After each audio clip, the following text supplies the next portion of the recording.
I just love it. It is Great, on great high song. Great song. rotation. Fantastic. And let me check those lyrics, because if there's any racism, I want to be right across it.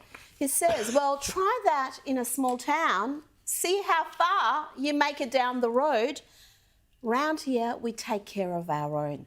Frightening stuff, boys, frightening stuff. But as the cancel culture mob launched into full hysteria mode, a beautiful thing happened. Firstly, the singer, Jason Aldean, didn't do what most celebs do in this instance, which is issue a grovelling apology and promise to do better. Despite having done nothing wrong, he didn't do that. You know, the celebs, they just go into apology mode. Don't do it. If you haven't done anything wrong, don't apologise. And guess what? The public responded to that, because that song was sent to the #1 position. Wow. It was released in May. It didn't do much until the media lost their mind over the video. Now it's #1. And of course, that's triggered the ladies on The View. And unfortunately, this became the #1 song on US iTunes.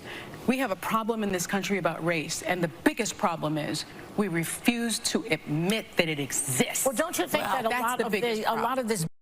It gets even better. Here is Whoopi Goldberg. You know, and he shows these images. He's got folks from the Black Lives Matter movement, and he's talking about people taking care of each other. And I find it so interesting that it never occurred to Jason or the writers that that's what these folks were doing. They were taking care of the people in their town. Yes, sure yes, were. Whoopi, yes. Those thugs burning down buildings and looting businesses and bashing bystanders, well, they're just taking care of folks. They were helping.